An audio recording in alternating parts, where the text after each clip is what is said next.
what? Sorry, I didn't mean to scare you. Yeah, we're starting the show right now. Let's go.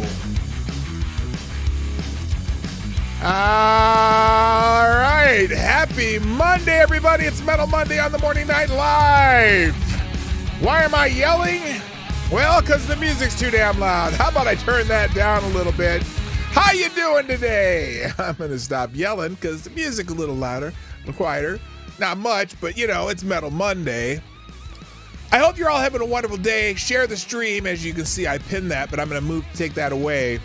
Thanks for Somnambul Nation and Skiff Corvette for already retweeting the show. That'd be Renee Mayette. That kind of rhymes, doesn't it? Nice to see you back on the X. So there's a lot of catching up to do. The media, I haven't watched any like television media, but I've seen print media and internet media talking about what's going on over the Middle East, and they use interesting words. That's why I have that up there, because there's some scary stuff going on. You know what I mean? And it's like, is it okay that some of the, well, I'll tell you in a minute what I'm talking about, but it's not okay. It's getting scary out there. So we'll talk about that. I have so many things to talk about. It's going to be hit and run all day, you know. It'll be a lightning round. But anyway, that's what the show is going to be. We're catching up for the weekend like we do every Monday. If you're ready, I'm ready. Are you ready? Let's go. Johnny, do that thing. And play the intro. Ladies and gentlemen, coming to you live from the Lucky Dog studio in a hidden location somewhere in the upper Midwest of the United States of America, it's a brother making his own way but with all the wrong opinions. Welcome to the Morning Night Live with your host, the one and only P-Dog Knight. Someone asked for a Billy May imitation. I don't have one. Because I can barely. Is Billy May even still alive? Start the show. There we go. Good morning, everybody. Welcome to the Morning Night Live. I'm your host, Marty, also known as P-Dog Knight on the internet. And welcome back to the P-Dog Knight channel, where we talk about news and things that are happening in the world and goofy stuff and weird stuff and, you know, everything that comes across the desk. And so today it's the Monday after the weekend, so we got to do a lot of catch up because there's a lot of stuff that we haven't talked about over the last couple of days because I don't broadcast on the weekends because my weekends are filled with family time and cleaning the garage and sanding stuff that I'm working on. So I've begun doing a lot of refinishing projects like furniture and stuff, and some of it I sell, some of it we keep. So I put some new stuff in the bedroom. I think I showed you that one last week, and now I'm working on a couple of coffee tables, one for keeping and one for selling.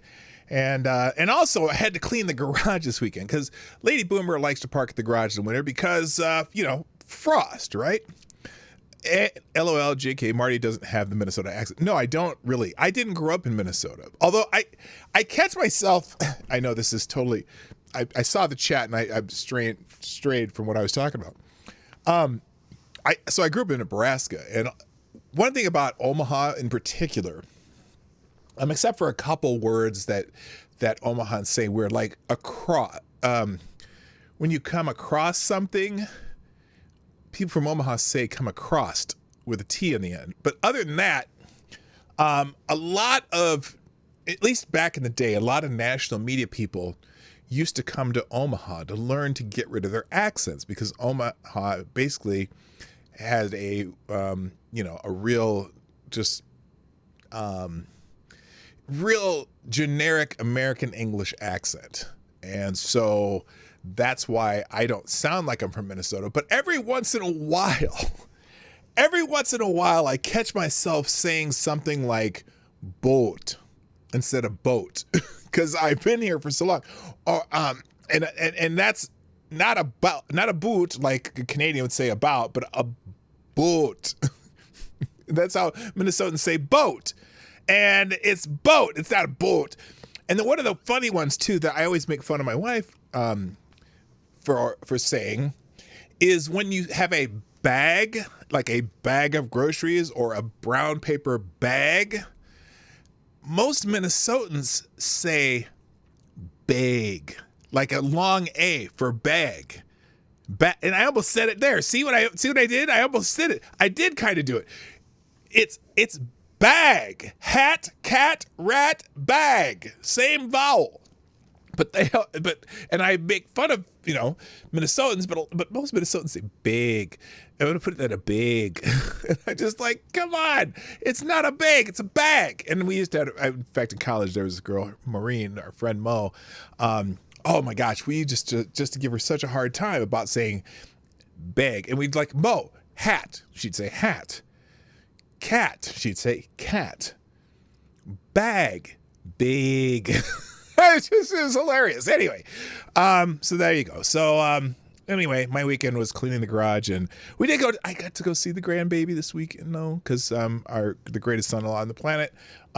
It's his birthday on Wednesday, but we celebrated Sunday by taking him and my daughter and my granddaughter and one of his best friends out to lunch, and had a lovely time hanging out with the baby. So anyway, let's get the show started. Let's get it started here. Let's say hi to everybody. You know what? It's Metal Monday, so what the hell? Let's have some metal while we're saying hello to everybody. So first in the chat, over on, whoa, what happened there? Oh, it was just a pause in the song. Over on Rumble, first in the chat, Mr. Avocados Diablo gets the bell. Thank you, sir. Why is that so soft? No, don't power off. Also, good morning, Mike Savage, Blarg, and Jimmy Das Hotep's in the house, speaking some Spanish stuff. Hola, ¿cómo estás, amigos? Well, I think we're all okay over there on Rumble. And over on YouTube, first in chat, let me unpin this message so I can see what the hell I'm talking about. First in chat's also Mr. Avocados Diablo, who gets the bell. Also, good morning, Kara Soldiers in the house, Mike Savage, Blarg. Chicago Mike is here. Good morning also to Simon Wilkins. Thank you, Simon, for retweeting the show or tweeting out the show. I appreciate it. And same with Somnambul Nation, Jimmy Das Hotep, and oh, what the hell did I do there? Okay, we're having some technical difficulties over on the app formerly known as X. Also, good morning, fake news expert. Jimmy Das Hotep, Renee Mayette's in the house. JB's here. Good morning. Simon Wilkins. I think I already said Simon Wilkins. Good morning also to Selected Boys in the house. Yeah, also, good morning, Simon Wolfwood and Special K on Acid and Sure You Gospel. Now wait a minute. Did you change your name to something else? Or is that just something new? I don't know. Anyway, thanks for joining me. And, oh yeah, I see we're running. I just noticed we're running out of time for October. I'm not getting anywhere near the goal this month, but that's okay. It's all good. I appreciate it. But thank you, our first sponsor today. That'd be Mr. Chicago Mike himself. Dropping oh my goodness, who's on, wait a minute, hang on a second. I got to see if I even know who this is. I don't even know. That's a Jefferson, right? No, who's on the 20? I don't even know. It's yes, Thomas Jefferson. I had to look that up. Thank you so much, Chicago Mike, dropping a big Jefferson in the tip jar. Says, Marty, I'm working new hours starting next week. My new hours will not allow me to listen to you live, so I will be catching your show on replay instead, and hopefully live on occasion. But I wanted to let you know, sir, I appreciate you, and you've been with me here for so long. I appreciate you, brother, and thank you very much. That's very generous of you, dropping a 20 in the tip jar. So, and if you want to do that, you can drop a deuce or more. You can drop a deuce in the tip jar, just like Chicago Mike, but he did a what do you call that? A decadeuce? Remember, like in the Johnny Depp trial, they came up with the term mega pint. And actually, I think he might have said that in the London trial, but it was attributed to the lawyer, right? And the only reason I remember that is I just watched the Depp versus Heard thing on Netflix. But So I'm going to call this the Decadeuce. Chicago Mike dropped a Decadeuce in the tip jar. Greatly appreciated. If you want to drop a deuce or a Decadeuce or anything in between or more, you can do that through Streamlabs. It's linked up at the top on YouTube, and I'll put it in the chat in Rumble too. Now, Rumble rants and super chats are great, but the best place, if you want to be on the Streamlabs Superstar Sponsored the Day list, then you do that through Streamlabs. So there you go. All right. Oh, that's the Discord thing. What am I doing? That's not right. Let's do this one. I don't know if the link will work, but we'll see. Let's see if that works. Oh, there it is. How about you? So anyway, thank you for joining me, and thank you again, Chicago Mike. All right. Anyone else show up while I was babbling? Let's see. Lord Stanhope's in the house. There you go. I think that's everybody so far. Please share the stream. Let's see how many people we can get here. I want 100,000 viewers someday. So after 5 years or whatever, how long I've been doing this, the idea that I could get 100,000 viewers on here is still possible. We just got to get the word out. I need to take away some of Crowder's ex-Crowder, because I know a lot of people dumped Crowder after all that weird shit that he did. But we'll see what happens. Good morning also. Attack Alpaca's in the house. And, excuse me. Come on, I gotta turn this music off for this one. And our friend Reaccion Puerto Rico, you lovely island, is in the house. And actually, Reaction has sent me a couple things that we're going to talk about today, so we're going to get to that. So let's get into the news, things that are happening in the world. Let me make sure you can see everything once I do this. Where's that little ace button there? There it is. Okay, everything's going to be good. And we'll put ace in the back just in case I need to reference it later. In the news over the weekend, I don't know how perhaps people react to this. I know a lot of people were very sad by this because, especially if you're anywhere between anywhere between 25 and 60. The show Friends was often probably in your living room or wherever you watch TV. And even if you're not a fan of Friends, you knew about Friends, right? The show. And actor Matthew Perry died. This is really weird. So he's trending on Twitter.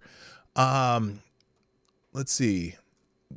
Apparently, I didn't follow it about what happened. Apparently he died in a drowning accident. And so people are still talking about it. People will remember Matthew Perry for a lot of different things. Most will probably remember him for playing Chandler Bing on Friends. Some will remember him for parts in movies. The best way to remember him, though, is exactly how he wants you to remember him. So here's Matthew Perry, I guess, saying how he wants people to remember him. I would like to be remembered as somebody who lived well, loved well, was a seeker, and his paramount thing is that he wants to help people. That's what I want. Okay, so there you go. So yeah, a lot of people talking about that. What was the thing here? Now it's interesting. CBS omits the first responders were called to Matthew Perry's home for cardiac arrest. Shameful to admit this fact, while arguably insinuating he drowned because of his drug problem when no drugs were found on the scene. Okay, I didn't know that either. So apparently CBS News chose to plan it one way. So I guess there's questions about the cardiac arrest and all that. So anyway, that's sad. Also, now I don't have it in the links because it's not trending, but yeah, Richard Mole died. If you don't know who Richard Mole is, he was the very tall, bald man who played Bull on Night Court. The court, what do you call him? The guy with the uniform. he was the what do you call that when the I don't know, the cop that stands in the court and protects everybody. Anyway, very sad. Richard Mole was pretty funny too. That show was great. I loved Night Court. The Bailiff. Thank you. bailiff. I was blanking out because I had a Biden moment. Yeah, he played the bailiff on Night Court. What a great show. I love it. So rest in peace also to Richard Mole. Real quick, good morning. Number one is in the house. Nice to see you. And over on Rumble, Next Gen Trolls here. Cracked is here. Welcome, y'all. Let's move on. And also trending, Grace Slick, the lead singer of the Jefferson Airplane. Now, every time I see her name, I get it mixed up with Grace Jones, and I always have to think really hard, which one are we talking about here? Grace Slick from the Jefferson Airplane it's her birthday. She is 84 years old today. One of the great singers, lead singers of bands. Now, I don't know if she remembers her time in the 60s. And then in the 70s and 80s, it was Jefferson Airplane, then it was Jefferson Starship, then it was Starship, then they had another name in there in between between Jefferson Airplane and Jefferson Starship. But then they started singing like really pop, bubblegummy songs, but they were kind of cutting edge in the 60s. And it's wild in this particular clip. You see David Crosby back there. Now, he wasn't part of the Jefferson Airplane. Apparently, they were on stage with some other band members from other groups. But anyway, happy birthday, Grace Slick. Before I move on, though, I got another super, super duper chat from Jimmy Das Hotep. Thank you very much, sir. Dropping a Hamilton in the tip jar. Perry was so good in the Whole 9 Yards movies with Bruce Willis. I always enjoyed his stuff. Very funny. It is another sad way people will use him for a news story or to make political brownie points. Yeah, I just like to remember for his work and not worry about anything else, and some respect for him. So thank you very much, Jimmy Das Hotep.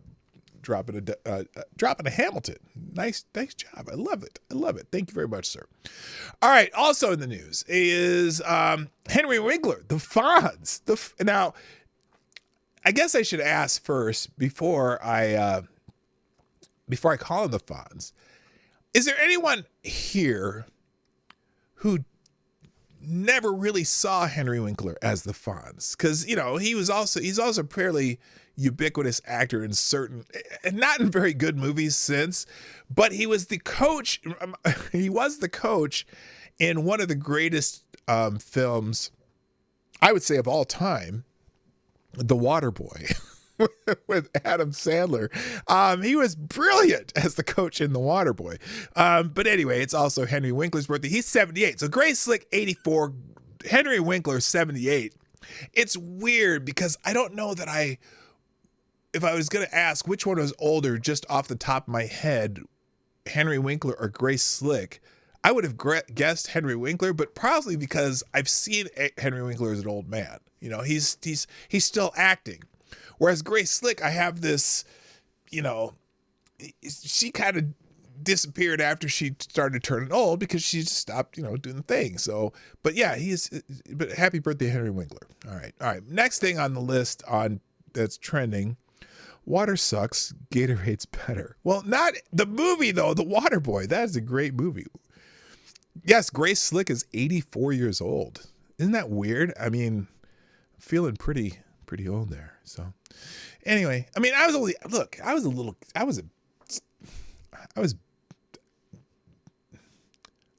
barely alive when they first came out. So who knows? Anyway, moving on. Tyson Fury is also trending because of the fight over the weekend. He had a fight with one of the great MMA fighters, Francis Ngannou, and apparently he won was it a split decision by the hair of his teeth? Ngannou knocked him down early in the fight. And a lot of people are saying, oh, this is controversial. Ngannou kicked his butt, whatever. But so the reason now, and this is not a sports show, so I didn't watch the fight. I just watched highlights on Twitter. So anyway, what the hell is she doing there? Okay, so anyway, this is the point of the fight where Nagano knocked him down. A lot of people saying, oh, he got robbed. Nagano got robbed. Nagano got robbed. So there you go. So anyway, but if you move on, someone here says Francis Ngannou's trainer Dewey Cooper told Mike Bohn that the WBC president Mauricio Suleiman told him in the ring after the Tyson Fury fight that the WBC will now rank Ngannou in their top 10. This means Ngannou could win the WBC heavyweight world title in a potential rematch. Now, that's kind of wild. That's kind of wild because Ngannou is not a boxer. He's an MMA fighter, but he has amazing punching power. And so they're going to rank him in the top 10 just for this fight. And I don't know why they had this fight. It was probably, no, it wasn't racism. Jesus. I'll explain why he won. But yeah, he held his own fighting the heavyweight champion of the world. And apparently Fury got paid 50 million pounds for this fight, which is roughly $51 million right now because they're almost even. They're almost pounds and or no, euros. No, was it pounds or euros? Euros, I think. 50 million euros, which is about they're 1-to-1 right now, roughly. So anyway, now the reason though that people saying, oh, it was he got fixed. It wasn't this. Well, here's why. Here's why the judges gave it to Fury, because total strikes landed 71 for Fury, 59 for Ngannou. Even though Ngannou knocked him down one time, he won more rounds. Let's just put it that way. So that, but his face looked like hell. Fury's face, he had big old black eye, and Ngannou looked just pretty fresh. But from a fighting standpoint, he won on points. All right, let's move on from sports.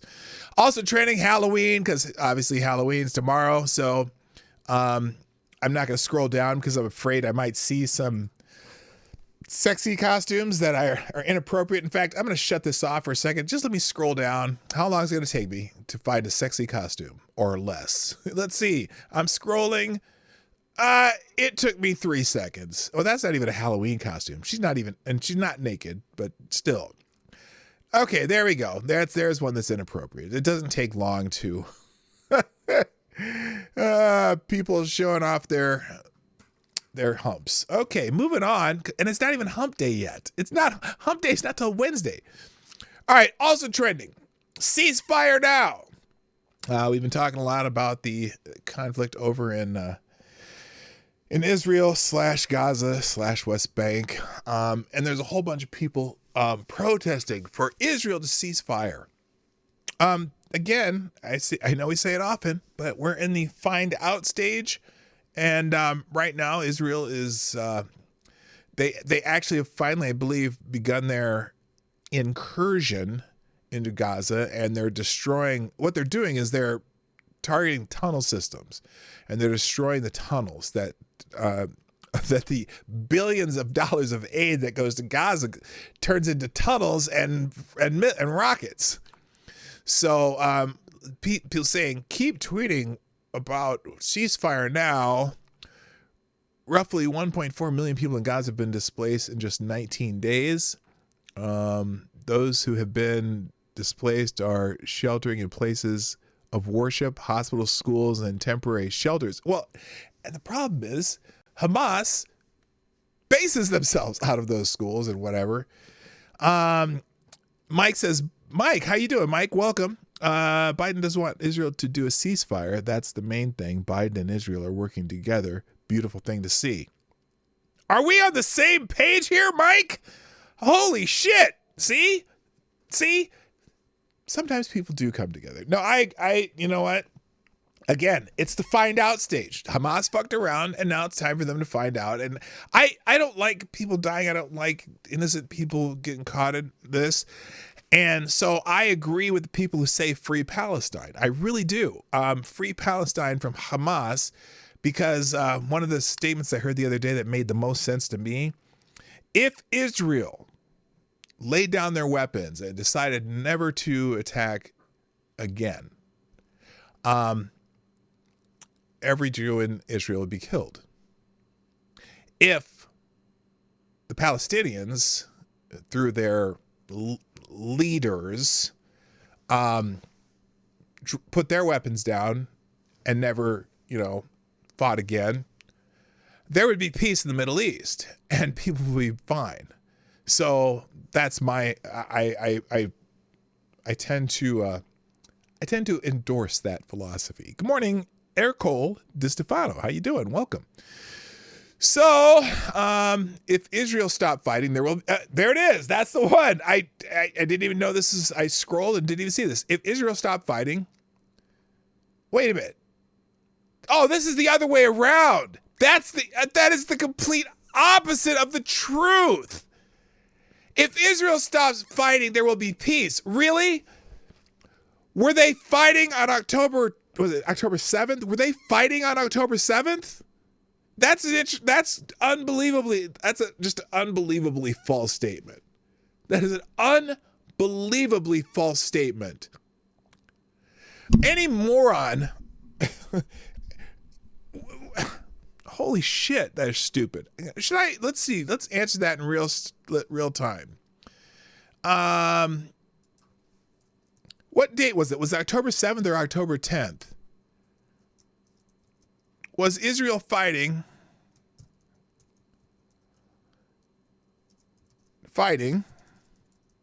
when Hamas attacked?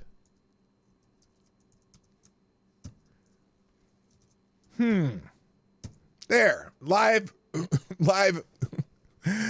holy shit, live response to this jackhole. All right, moving on.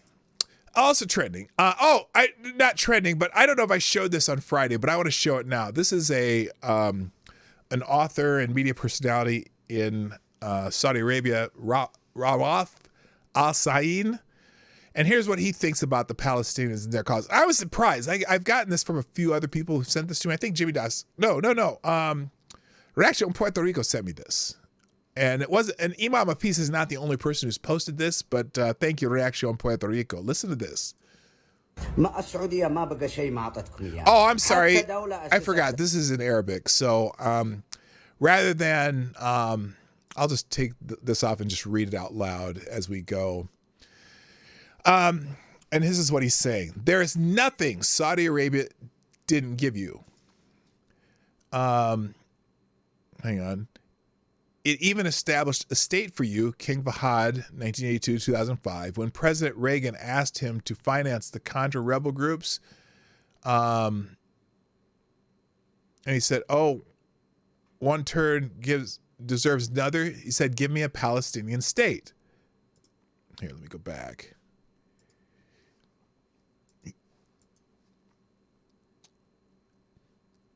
They agreed upon a Palestinian state. King Fahd informed Arafat that they've gotten a Palestinian state.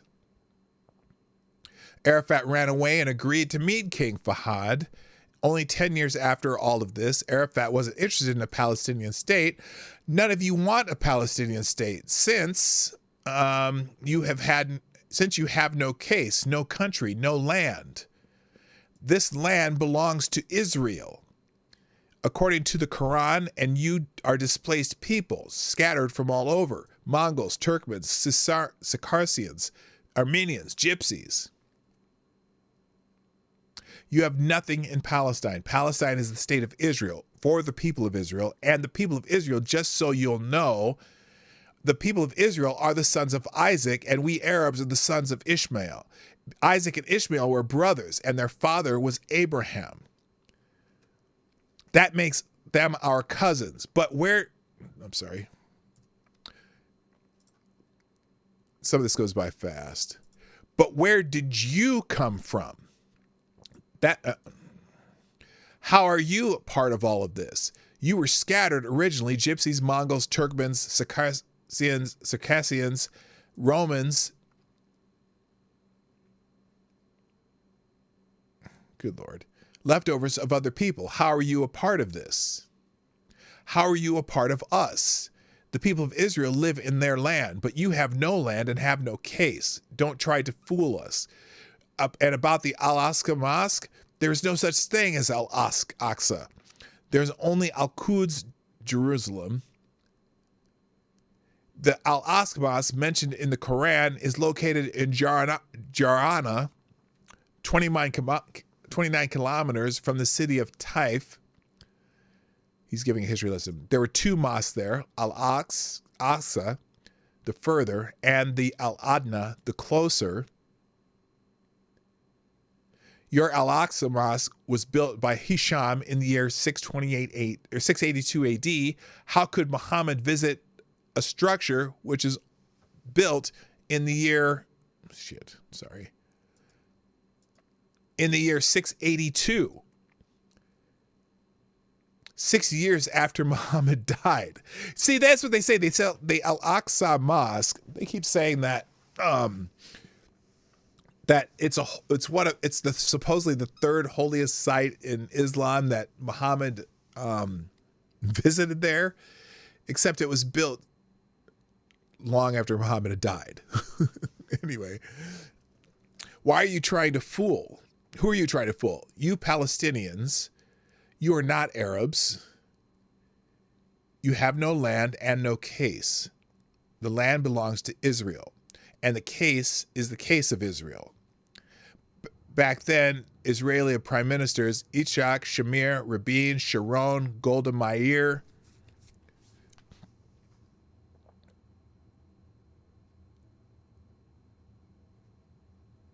and another one, I forget his name, they were the heroes. Did you know? But PM Netanyahu is a coward because Netanyahu didn't burn you. Netanyahu burned these criminals, disposed of them already. For your sake, the world's and ours. Damn. Netanyahu burned these criminals. I already said that. Why do you keep them? Why do you open the borders and let them escape? In Jordan, they caused Black September in 1970. In Kuwait, they plundered when Saddam Hussein occupied the country in 1991. They wore the Iraqi army uniforms and looted stores.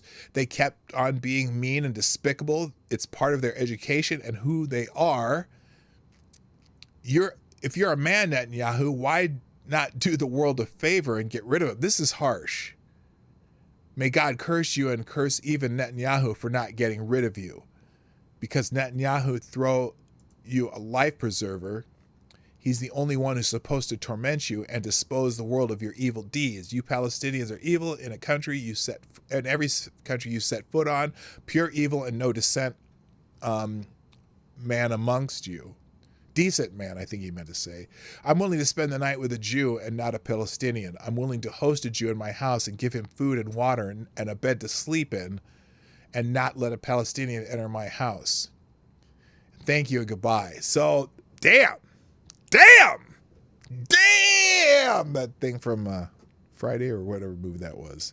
Okay, he's not mincing words, is he? He's like, get rid of him. And then there's also this one. I'm going to read this. This is a little easier to read. I'm not going to read. It's a video, but I'm going to just read the transcript from it. As Arabs, we need to understand that Israel and the West are not our oppressors or enemies. We Arabs are our own worst enemies. We Arabs are our greatest oppressors. We Arabs have killed and oppressed 1,000,000 times more of our people than the West and Israel can ever do. It is not Israel that married off my mother when she was a child. It is my people who did. It is not the West or Israel that has been bombing Yemen for the past decade and killed 400,000. It is us Arabs who did it. It is not Israel that implanted Islamic extremism in the East and the West. It is our mosques. It is the books of we worship. It is the imams we follow. It is what we learn and what we teach. It is not the West that forces us to treat women like commodities. It is our people.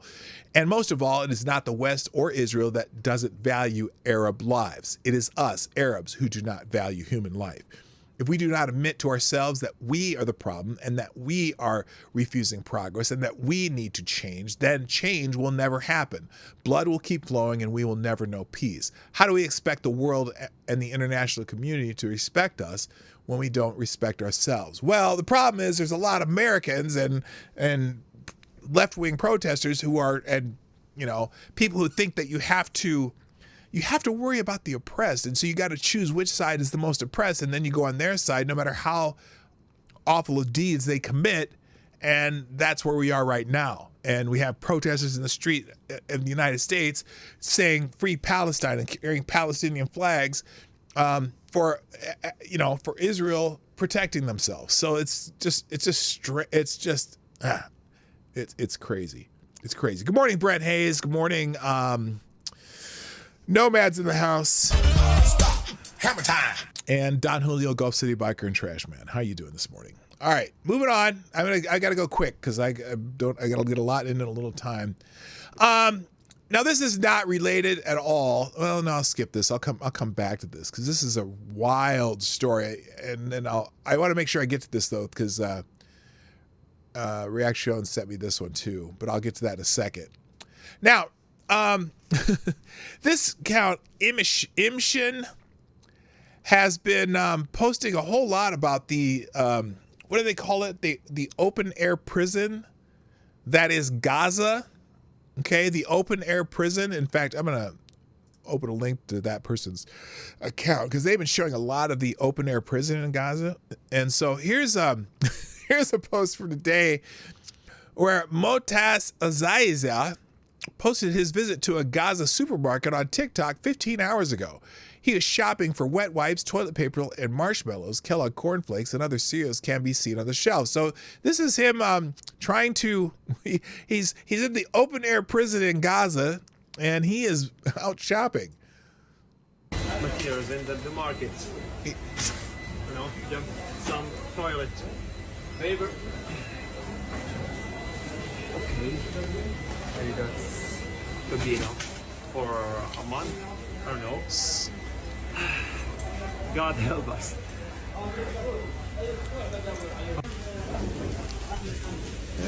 Marshmallows the most. Yes, because there's no food and there's no water, but they have marshmallows. For my family. Actually, there's no enough. Thank you, man. There's no enough materials in the market. You know? Okay, so anyway, you get the point. Is that AC? I see. Yeah, there's looks like air conditioning up there too. It's but it is an open air prison, so sometimes it gets hot in the open air prison, so they need to have air conditioning. But this account, this has been all over this haphazardous amateur Gaza watcher, and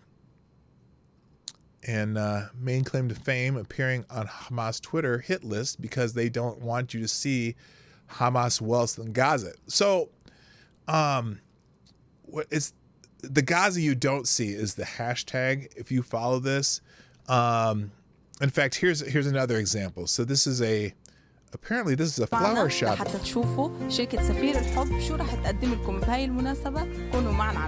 is the open air prison that is Gaza.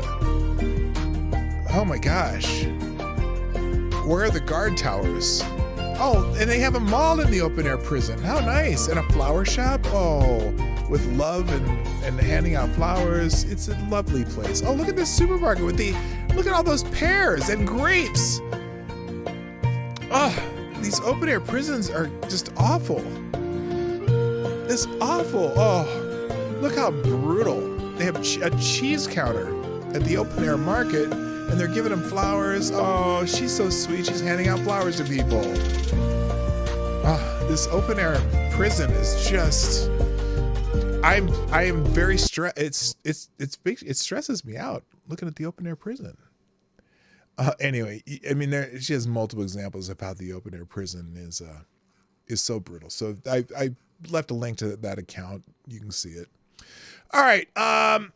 Executive order is also trending this morning because Joe Biden apparently signing a sweeping executive order this morning to guide the development of artificial intelligence. Now, I have questions. I have questions about Joe Biden's executive order. I will, I believe here, let's see. Now, it's interesting, like all executive orders, it has the force of law. Really? Does it now? Because I didn't think presidents could just write laws, and that's amazing. And so it says, can we get another lecture about democracy? Because that's not how democracy works in the United States, at least. The representative republic that it is, and the legislature is supposed to write laws. So anyway, here's what the executive order is about. Biden issues a sweeping executive order on artificial intelligence. President Biden issued a highly anticipated sweeping executive order on artificial intelligence on Monday, focused on seizing on the emerging technology and managing its risk. Now, I don't know where he has the power to do this. The order includes several new actions, which focuses on areas like safety. Oh, when they start focusing on safety, you should probably cover your butthole. I'm just saying. Remember, like when YouTube and all the social media started focusing on safety? They started ramming. Anyway, privacy, protecting workers from what? Oh, because, sometimes artificial intelligence might be able to do things, make work too efficient, and then their jobs are lost. I get it. And protecting innovation. Really? Protecting innovation. I wonder what he said that protects innovation. So let's read this. Oh, this is President Biden believes that we have an obligation to harness the power of AI for good. Oh, for the, what do they call it? For the greater good. That's one of their catchphrases. Like one of my son's university presidents, who's no longer there, but she changed a whole theme of their university for the greater good. Anytime I hear for the greater good, I hear communism. So anyway, let's see. So, okay, believes the obligation to harness power for the good, and while protecting people from its potentially profound risk, a senior administration official told reporters. The executive order includes new standards for safety. Again, safety, including requiring companies developing models that pose a serious risk to national security, economic security, or public health, like the Biden administration, to notify the federal government when training the model, and they must share the results of all safety tests. The Commerce Department will also develop guidance for content authentication and watermarking to label AI-generated content. Well, that's interesting. The order directs federal agencies to accelerate the development of techniques so AI systems can be trained while preserving the privacy of the training data. The order will also evaluate how agencies collect and use commercially available information containing personal data. To support workers, the order develops principles and best practices to mitigate the harms and maximize the benefits AI creates for workers by addressing issues including job displacement, labor standards, and data collection. Where does the president of the United States come up with the power to do this? There should be some laws, but again, the Congress wouldn't do any better. The order also aims to promote innovation and competition through a pilot of the tool, the National AI Research Resource, that will expand grants for AI research. Why do they need grants? Look, people who come up with the best AI will make money off it and don't need grants. Fuck you. I'm sorry, I shouldn't swear. It will also use existing authorities to expand the ability of highly skilled immigrants. What? What? Wait a minute. It will also use existing authorities to expand the ability of highly skilled immigrants and non-immigrants with expertise in these critical areas to study, stay, and work in the U.S. by streamlining visa criteria and interviews. Why? Now, at least are they dealing with, is this legal immigrants? I guess I'm fine with that. Legal immigrants are cool. I don't care. If we need more people, that's great, but it seems like AI would streamline the processes of things that we do need less people. But anyway, the order applies to companies with the most powerful AI systems. Oh, so the ones with the weak AI systems, the fucked up AI systems, doesn't apply to them. The ones who can do the most damage because their AI systems are really messed up. Only the ones with the most powerful AI systems. I think he's going after Elon Musk. regardless of whether the companies work with the federal government, according to an official. Oh, it marks the most significant effort to impose national order on the AI industry after ChatGPT, which launched less than a year ago, shocked users with its human-like capabilities and knowledge. Didn't shock me. I'm like, hey, it comes in handy quite a bit. I use it. Although I stopped using Chat GPT so much. I use Claude.io when I need to, generate like ideas and whatever.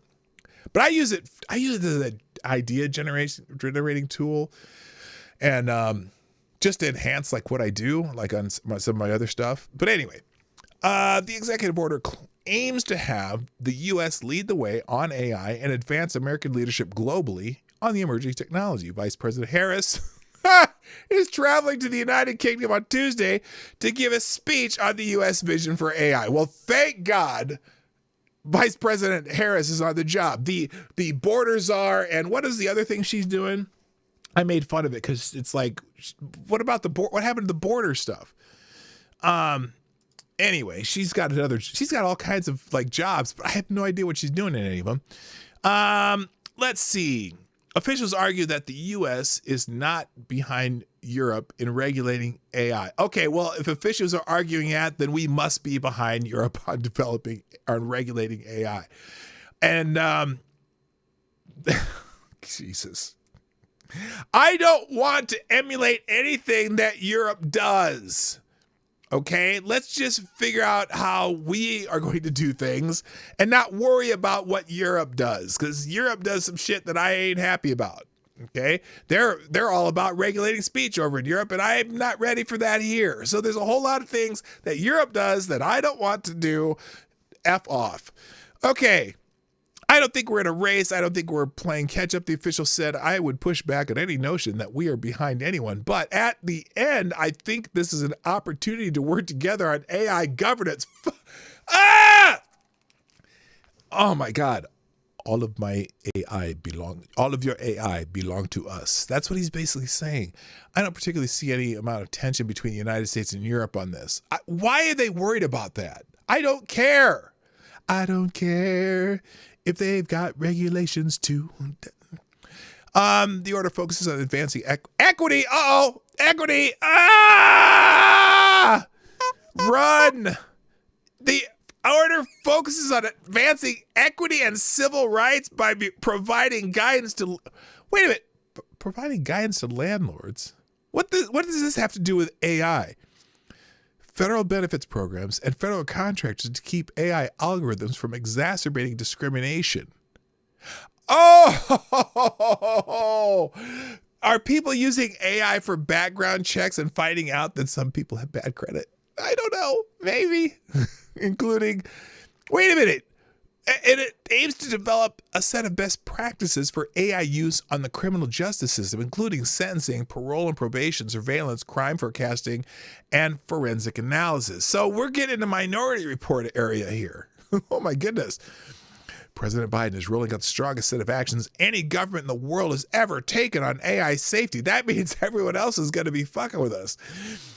Security and trust. It's the next step in an aggressive strategy to do everything on all fronts to harness people, harness the benefits of AI and mitigate risks. Deputy Chief of Staff Bruce Reed said in a statement. Okay. And they're going to appoint an AI council. Maybe they'll put Mitch McConnell and, well, they can't put Dianne Feinstein on it. Let's see who else, and Maxine Waters. They'll put all the old people in Congress and Senate on the, what do they call this? The AI Council. You would think, I bet they're not going to invite Elon Musk, and I bet he's heavy into AI. He's really big into AI. Both him and Bezos are putting lots of money into AI because they believe in AI. Anyway, okay, so that's oh boy. Well, if they build it, if you build it, okay, let me get this phrase right. I'm going to say it.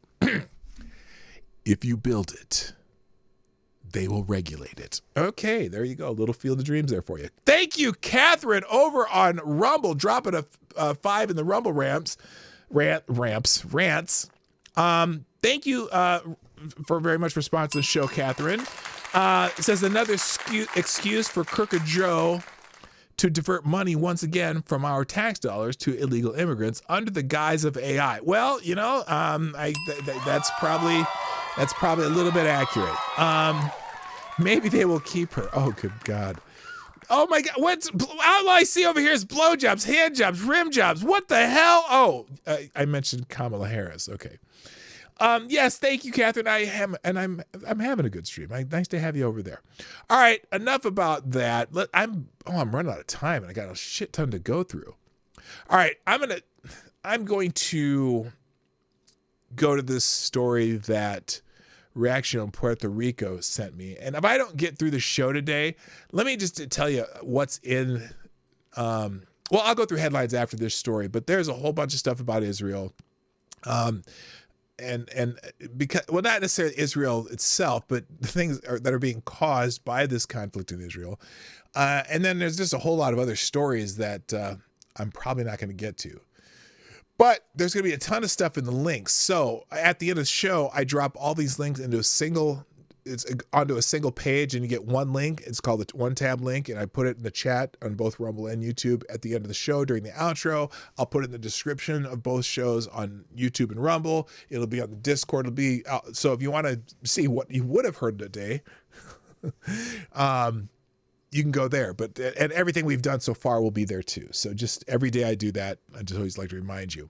So let's. I want to go to this story though about. This is a COVID nightmare, okay? And it's a post on X, the app formerly known as Twitter, about this family that, well, let me just read the story because they got screwed. And this is an amazing story, and I want to read the whole thing because it's just that amazing. This awful experience these people went through. So this is by someone called Intrepid, and here we go. My small family spent 2 years of our lives essentially stateless, and when they say stateless, like they mean like countryless, stranded at sea, 18,000 kilometers from home, floating on a 40-foot fiberglass 40 feet of fiberglass. They were on a catamaran. Freedom to transact literally became a matter of life or death. This is our story. Australia locked its citizens out from returning during the pandemic. My family, wife and 3 kids, 3, 5, and 6 months old, were sailing on a catamaran in the Eastern Caribbean at the time. We ended up there for 2 years waiting out the pandemic. When the pandemic hit, we essentially became stateless. For a time, all countries within sailing distance closed their borders to Australian-flagged vessels. No flights or cruise ships. My son couldn't renew his passport, and we had to get him temporarily refugee papers. Initially, we got locked down for 91 days on our boat in an overseas territory of France. The gendarme nautique, they're water police, they're not, I don't know if they're official police. They're kind of citizens police squads that they put together in certain places. The gendarme nautique, the water police, prohibited us from leaving the boat. Remember, they're on a 40-foot cat? Was it a 40-footer? I can't remember. Yeah, a 40-foot catamaran. We technically weren't even allowed to swim off the boat at anchor. They could not leave their boat. Early on, desperate to get the kids some exercise, we took the dinghy to an isolated beach. But then the gendarme came with guns and megaphones to enforce our isolation. The next day, a mini aircraft carrier arrived and military control was implemented on the island. This is an empty island that they found. They docked us just so the kids could get out and run. They were forced off the empty island, and the military took control of the island. Hurricane season arrived while we were still in lockdown, ramping up the stress. We provisioned to head to sea if a hurricane approached, stateless. The last resort plan was to drift at sea, waiting out the season. I studied the weather maniacally. Months passed, hurricanes became imminent, the outlook dire, then Grenada saved us. They let 1,200 stranded boats in, despite their borders being completely shut. A tiny poor country was saving us when my own affluent country was blocking its citizens. This hit home hard. He's talking about Australia. We sailed for 3 days nonstop to Grenada. Too late in the season, we faced terrible weather, experiencing multiple frontal systems, winds of 30 to 40 knots, and at one point, 3 tornadic waterspouts closed in around us, while the gooseneck bolt on the boom vibrated loose. 2 more weeks of quarantine, then freedom after 4 months restricted on the boat. NOAA then issued a hurricane warning with a track map directly over us. We scrambled to prepare and tie to the mangroves. Thankfully, it fizzled out and passed just south of us. As time went by, we became forgotten citizens. Freedom to transact issues began to arise. We had been living in Canada for the 3 years prior on global expert visas. Canada had also locked us out. It remained open to citizens and PR, but not, I don't know what PR stands for, but not to work visa holders. Our Canadian bank cards expired, and we needed to physically be in Canada to activate new ones. Subsequently, our online banking account was suspended for suspicious activity. This is a nightmare. Again, we were required to go into a branch to remedy, which was impossible. Our Australian bank access also became restricted. After roaming overseas for too long, our Australian phone SIMs expired, and we lost access to our 2FA numbers needed to access to our bank accounts there.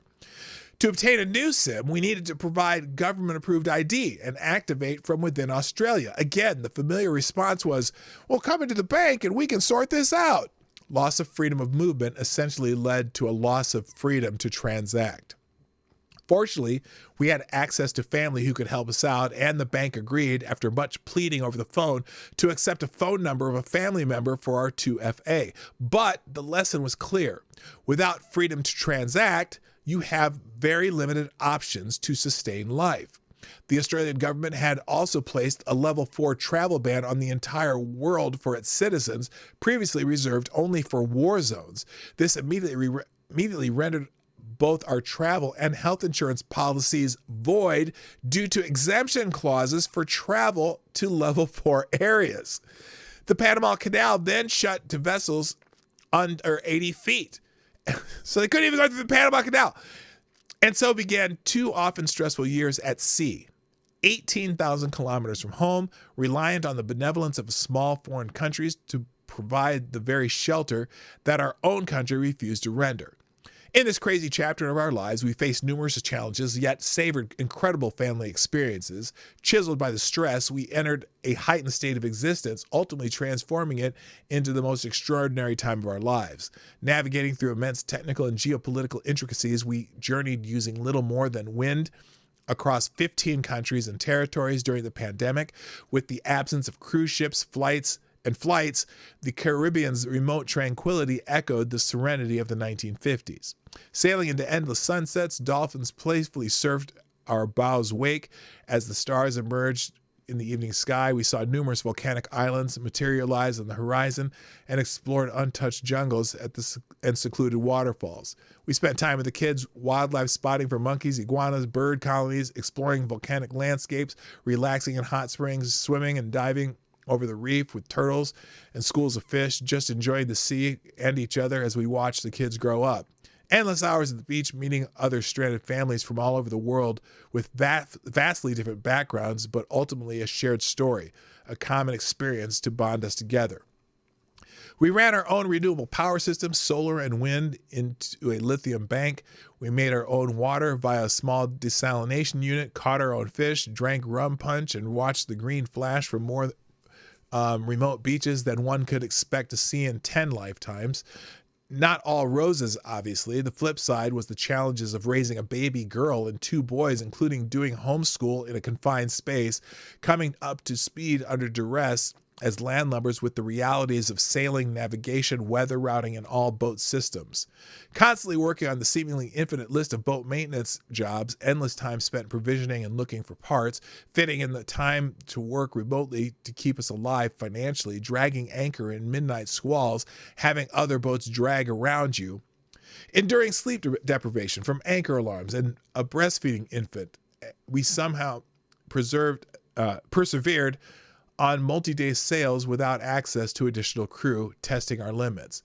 We then faced extended lockdowns and quarantines everywhere upon arrival. The mental angst of that initial 91 days of lockdown in the hurricane belt, hoping that borders would open somewhere for Australian flagged vessels before the hurricane season started, will be with me for the rest of my life. Certainly the hardest thing we have done as a family. The 18 months that followed was sublimely beautiful, yet at times crushingly difficult. In hindsight, the most meaningful time of our lives. When we finally made it home to Australia after 2 years floating on 40 feet of fiberglass, it felt like an alternate reality. People at home stressing about the smallest issues and arguing over trivial things. The Australia I left, a nation of prolific travelers, was now scared of foreigners in a way I had never thought possible in my life. Something had been lost in the population there.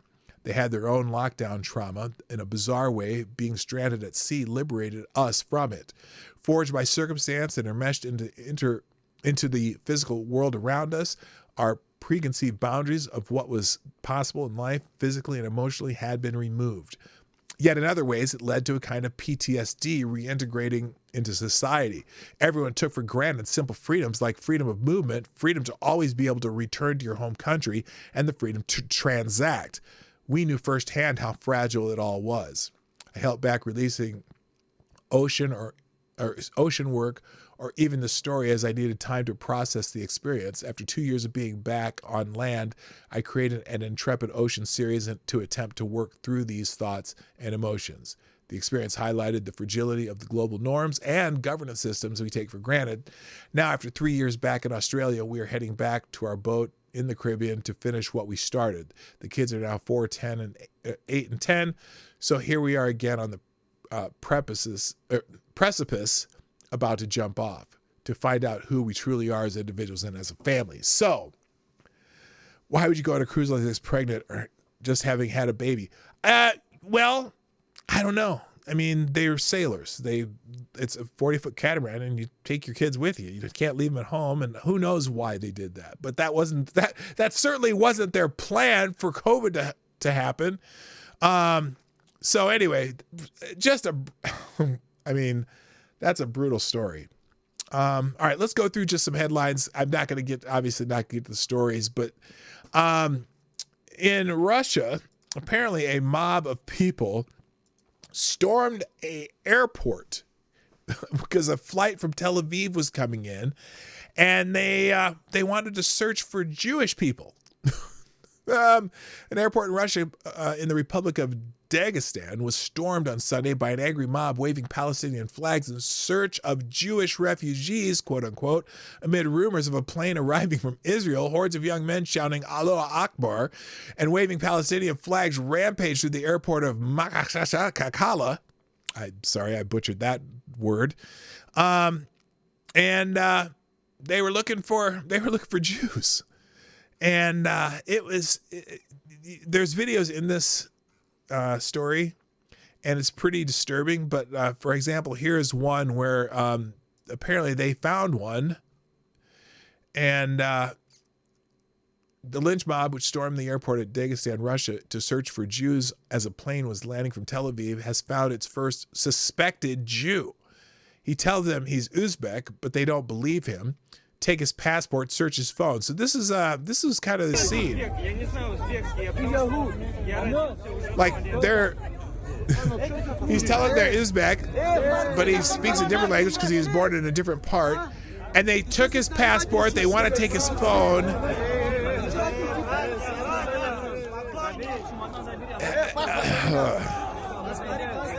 So that's scary. It's in the links. And it's interesting because Huffington Post op-ed compares Israel to Nazi Germany, Gazans to Holocaust victims, in a despicable display of ignorance. Remember, we saw, if you check that account of Imshin, that'll be in the links, showing what the open air prison looks like. So anyway, HuffPost though. Yeah, here's HuffPost. Wow. That's a big wow right there.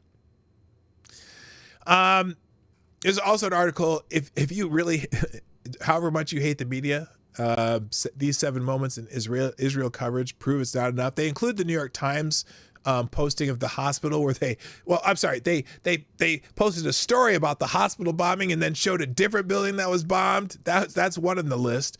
Also, basically they're also running terrorist propaganda. Basically, they, the reporters from Gaza who are, have their certain slant and running their propaganda.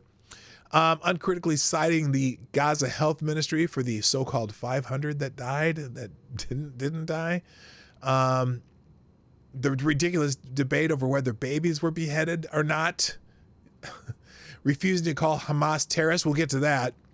And employing terrorist sympathizers to report on terrorists, and also turning a blind eye to Hamas sympathizing Democrats. Yeah, they aren't. If it weren't for some of the alternative media, you wouldn't know about the Hamas sympathizers in Congress. But here's an example that I put in the thumbnail today. So when they're talking about this incident at the airport in Russia where they're searching for Jews, basically a lynch mob, right? Well, here it is. This is how some people are reporting. A lynch mob in Dagestan, Russia, hunting for Jews, breaks through the airport security screaming Allah Akbar. They broke into the airport, basically. They were breaking down doors and shit. The AP, and which is also the Washington Post story here, crowd storms Russia airport to protest flight from Israel. That was their headline. Interesting. Yeah, they weren't looking for Jews. They just wanted to protest Jews. The guy from the Kazakhstan guy could say something different. Anyway, and there's more video in these links of them storming the airport. So move on. And in Breitbart at Cornell University, police on the scene after Jewish students violently threatened. Police have been dispatched to a building housing a kosher dining hall at Cornell University after Jewish students received violent threats on an online forum. Community Threat City of Ithaca, the Cornell University Police Department, is investigating posts located on a website that contained threats of violence directed at religious groups across campus. Oh, just religious groups. Okay. That's the community threat against religious group. The alert went on to say that the locations were intentionally selected because of the perpetrator's bias, omitting mention of specific threats to attack the kosher dining room and, quote, shoot all you pig Jews. Yes. So it's a directed at religious groups, also known as you pig Jews. Okay. And I know YouTube's going to give me one of those monetization things, but I'm just telling the story here, YouTube. Fuck off. Also, apparently in Gaza, they've began their incursion. IDF soldiers raise Israeli flag in North Gaza as tanks and troops on the move after Prime Minister Benjamin Netanyahu on Saturday evening announced the widening of the ground operations in Gaza. The Israeli Defense Forces hit hundreds of terrorist targets and in the Hamas-controlled territories. So there's a lot on that. There's a lot of update on the legal insurrection. And in fact, they've hit over 150 Hamas tunnel sites in ferocious airstrikes using fire that has never been seen before. They unleashed a fury in northern Gaza Friday night after repeatedly urging civilians to evacuate the area. And for the last, basically, they're destroying the tunnels. They know where the tunnels are. They're destroying them. And you know what? Next time you get foreign aid and the billions of dollars, how about building a water treatment system? Although only 7% of the water in Gaza comes from Israel. But anyway, in the New York Post, Navy SEAL and combat medic congressman shaken after visit to Israel slaughter sites, ISIS times 1,000. Former Navy SEAL and combat medic turned congressman says in the aftermath of Hamas's slaughter of Israeli civilians on October 7th It was the most horrific and barbaric sight he'd ever encountered. ISIS times 1,000, Representative Derek Van Orden, a Republican from Wisconsin who toured Israel last week, told the Post, referring to the jihadists known for beheading hostages. Yeah, I mean, combat medics see a lot of shit, and he's saying it's some of the worst he's ever seen. And Behind the Black, which is kind of a cool website, one of the sons of the co-founders of Hamas tells it like it is. He's speaking out about how they are. I'll give you an example of what he's saying. This is my message, an ex-Hamas member, as a son of one of Hamas founders. Enough of this. If we don't stop them now, the next war is going to be deadlier, and only God knows what will happen next if Hamas is not finished as soon as possible. They open the gates of hell on the Palestinian people. They are willing to actually sacrifice many Palestinian children, the entire Palestinian people, and use them as fuel to achieve their ideological agendas and religious agendas. Yeah, it's kind of a culture of death, where death becomes, the martyrdom in Islam, at least their version of Islam, not all Islam, but the martyrdom is, you sacrifice yourself, or you sacrifice people to, get your cause seen. And Hamas doesn't care if civilians die. They think it's glorious. They all become martyrs for the cause. And these idiots around the world who are like, oh, free Palestine, and complaining about the civilians dying is because Hamas won't let them leave. And Israel says, you know what? Fuck it. We're gonna destroy your tunnels. Don't care. It's the find out stage. Fuck around, find out. They're finding out. Unfortunately, it's killing civilians who probably want nothing to do with it. What was it? Who said, more than 80% of the people in Gaza work in Israel, or on the visas or whatever? Or anyway, I don't know what the true number is, but all right. The Archbishop of Canterbury has spoken up on that hospital attack, accusing Israel of hospital attack is blood libel. There's a whole story on that in front page. In the Washington Free Beacon, Tim Scott calls for expelling anti-Israel lawmakers in a fiery speech. Tim Scott on Saturday called for expelling anti-Israel lawmakers from Congress and said he would stand in the gap for the Jewish people in the fight against terrorism and anti-Semitism. People ask who will stand in the gap for the Jewish people. I say I will stand in the gap for the Jewish people, said Scott. I will stand alone. I will stand with 2. I will stand with 100. You shouldn't have to stand for yourself. The typically soft-spoken presidential candidate, who is polling at around 1.6%, gave the most fiery speech of his campaign at the Republican Jewish Coalition's forum in Las Vegas. Scott denounced Israel bashers in Congress and bellowed that Hamas and its allies need to feel the wrath of God. He slammed Democratic Representatives Ilhan Omar, Rashida Tlaib, and other anti-Israel lawmakers for refusing to condemn terrorism. Here's the thing. Tim Scott's speaking in front of a Jewish crowd, and that's what he needs to do. What drives me insane about this whole thing is, I have, people on Facebook and people in other social media that I'm on, saying that, the children and people dying in Palestine is awful, and it is awful. We know that it's awful, okay? But we also know some of it. I've seen a few of these where the guy's on a stretcher, supposedly hurt, and then all of a sudden he starts directing people where they're supposed to be and doing that, and then he goes back to acting hurt. But it's not that kids aren't dying. The civilians are dying is awful, right? But the people who point that out constantly are people who never once condemn what Hamas did to the 1,400 people they killed in Israel. If you have such a humanitarian focus on what Israel's doing and demanding ceasefire because people are dying, and you've never once condemned what Hamas does, you got issues. You're literally doing what they say as far as, oh, it's okay to kill Jews. It's okay to kill the Israelis. It's okay to kill people who were there for a music festival. It's okay to kill the babies. It's okay to kill kill families in their homes. It's okay to kill the grandmothers and post their death on their own Facebook pages. That's what you're saying. If you can't condemn that, why would you expect anyone else condemn what you're condemning? Doesn't make sense. I can mourn for the Israelis and the innocent civilians in Gaza, but the innocent civilians in Gaza chose their leaders, and their leaders are the ones who need to go. I agree. Free Palestine. Free Palestine from Hamas. Hamas is your problem. If there were no Hamas, there would be peace. And there would be aid to Gaza. And there would be that 7% of water that Israel shut off in Gaza.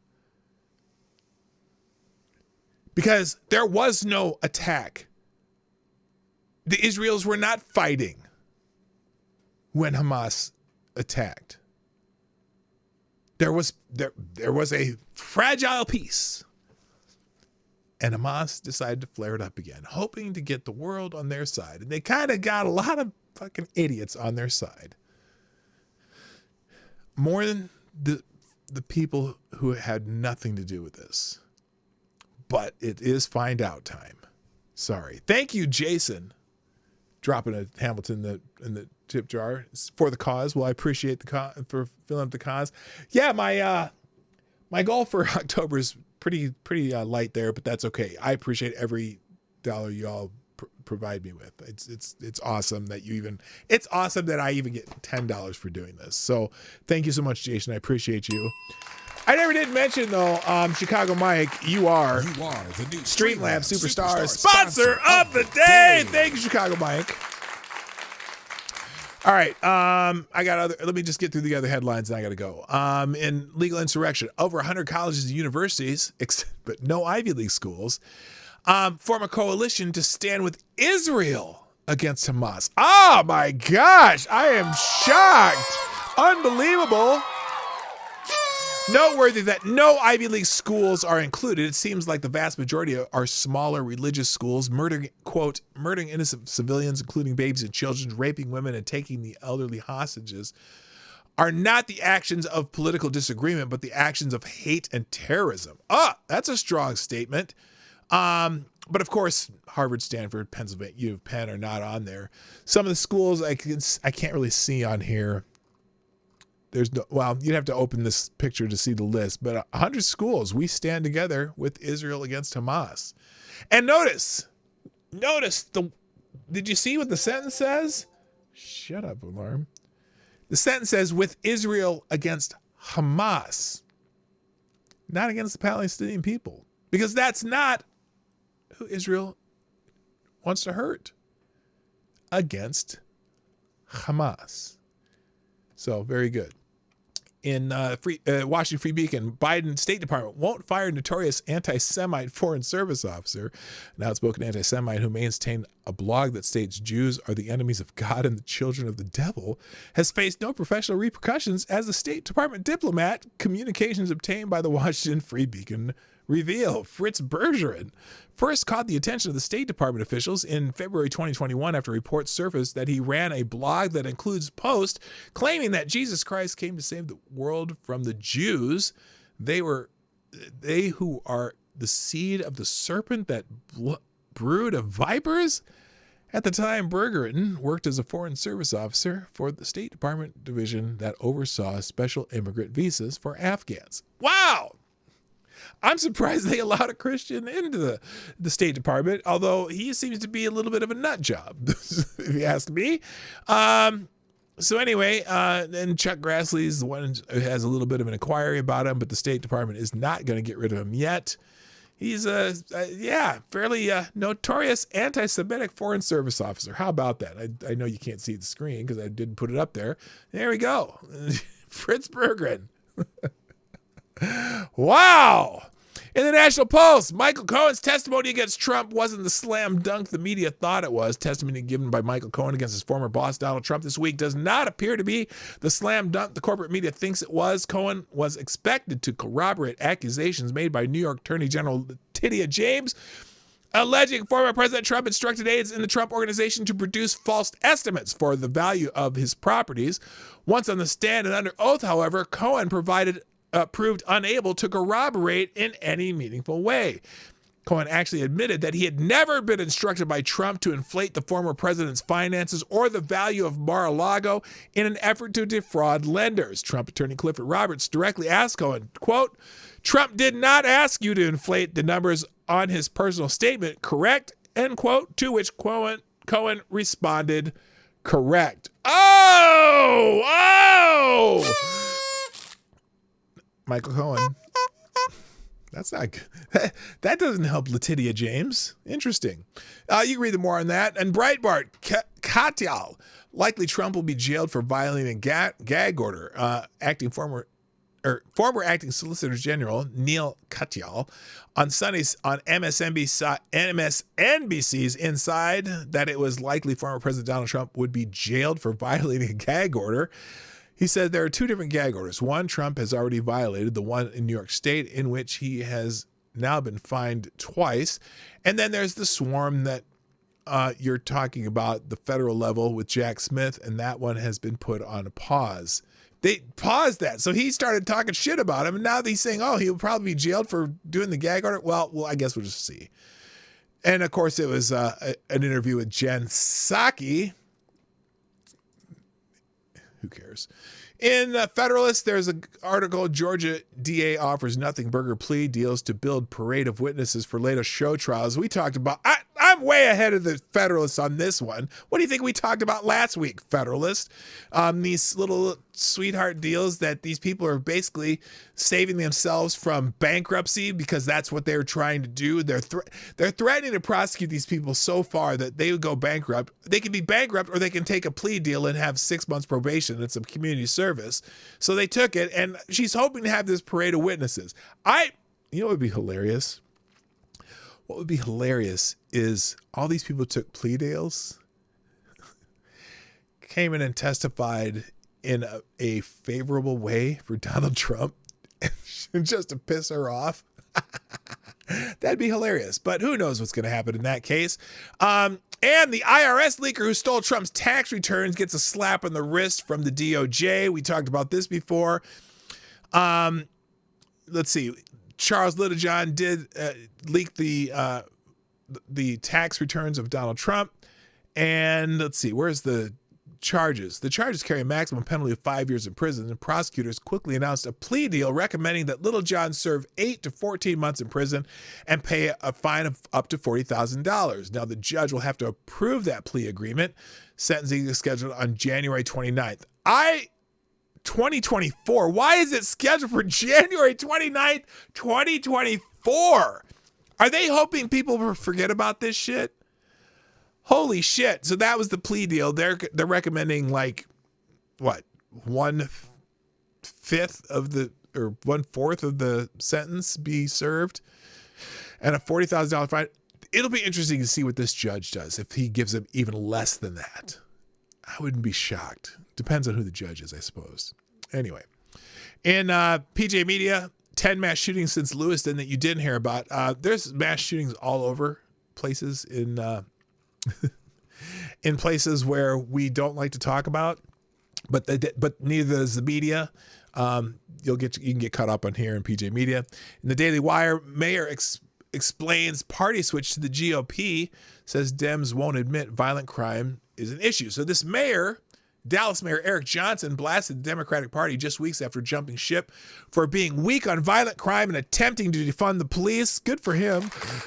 He made headlines last month for switching to the Republican Party and was asked about crime policies being one of the reasons for a switch during an appearance on Fox News Sunday with host Shannon Bream. He said that he decided to do things differently than other Democrats who were calling for reallocating financial support away from the police. And he said, fuck it, I'm going to be a Republican. Good for him. Nicely done, sir. In legal insurrection, COVID vaccination rates. I didn't say that very clearly. I did a Biden. COVID vaccination rates are described as abysmal by public health officials. People aren't getting the new COVID vaccines and boosters and extra Fauci juice. And that's probably smart because here's the chaser. CDC recommended double COVID flu shots. This is a study. Induce strokes or increase your chance of having a stroke. So remember when what's his name? Travis the Kelce, he was doing those ads for Pfizer, doing the combination, getting your flu shot and your COVID shot at the same time. Well, just a few weeks later, the CDC comes out with a study that says, oh, this increases your chance of having a stroke. Older adults who received last year's COVID booster and a high-dose version of the flu vaccine in the same visit may have potential increased risk of stroke, according to a new FDA-funded study. However, experts urge that these results were preliminary. ABC News says preliminary. Yeah. Look, older folks, you probably still want to get COVID vaccines, but make sure you think about it very carefully. And if you're younger, I don't give medical advice. Stay the fuck away from that shit. All right. Let's see. 2 more. I got 3 more and I got to go. Biden cheat sheets attain comic book status, but not funny. Apparently, to accommodate Joe Biden's cognitive decline, his staff can leave nothing to chance. For his stage Australia press conference, Biden was provided with a printed note card to let him know which pre-approved reporter to call on and what they look like. Well, we already know he does that. It's hilarious, and I make fun of it all the time. But there's an entire article on it. In legal insurrection, Mike Pence has suspended his campaign for president of the United States. Oh, no. No, Mike, come on, man. We had so much hope for you. He said it's not my time. Yeah, Mike. Hey, look, I love you for taking the heat for being President Trump's vice president, but it's never going to be your time. Mike, just stop. Just stop, please. Never, ever. And finally, apparently the Lincoln Project co-founder infuriates Democrats and never Trumpers by advising long-shot Biden challenger Dean Phillips. So one of the Lincoln Project people is pumping up Dean Phillips, you know, did I say Don Phillips? Dean Phillips, the Democrat from Minnesota who wants to run for president. Apparently Steve Schmidt thinks he would be a great president. He's running to win. I think they know something. I think they know that Biden will not be around. And on that note, good morning, Ned the Snarky. I gotta go. If you just got here, you might have to go back and watch the rest of the replay. Ladies and gentlemen, thank you for joining me today on the Morning Night Live. I know this is abrupt, but I gotta go. I'll be here tomorrow like I normally am, and it's Monday through Friday, 10 o'clock Eastern, 9 o'clock Central. You know all that. Share the stream. Even if you're leaving, share the stream somewhere. Do it anywhere. Just social media. Email it to your grandma, or if you're not that old, you email it to somebody else. Or just Twitter or Reddit or wherever you do. Do I have a subreddit yet? I don't even know. Is anyone? I don't know. I don't know if I have subreddit. Someday there'll be a P-Dog Night subreddit because I'll have 1 million followers and they'll be like, oh, that's that P-Dog Night dude, Marty. You know, he also does the jokes. Also follow Marty Got Jokes on Instagram and YouTube, and also Marty's Big Journey. Those are my other channels where I post stuff about things that are happening and jokes. If you want to hear jokes, if you just want to smile, Marty, no S, Marty Got Jokes. Like if someone's like, you say something funny, he goes, oh, Marty got jokes. That's what it sounds like. So that's it. I got to go. Thanks for being here. I'm P-Dog Knight, and I am out of here. Bye-bye. Have a great day. Hey, this is P-Dog Knight, and thank you for watching today on the P-Dog Knight channel. If you have an observation or remark you'd like to make about this video or my channel, I absolutely welcome you to write it in the comment section down below. I really look forward to hearing from you. And before you go, if you like what you saw but you're not already subscribed, please make sure you hit the subscribe button and definitely click that bell that pops up afterwards so you'll be notified when I post new videos or when we go live. I broadcast my live show, The Morning Night Live, Monday through Friday at 10 o'clock Eastern, 9 o'clock Central. A special thank you to all the supporters of this channel who share our videos on social media and who make donations through Streamlabs, YouTube, Venmo, and Cash App, which are all linked in the description down below. Thanks again, and until next time, I'm P Dog Knight, and I'm out of here.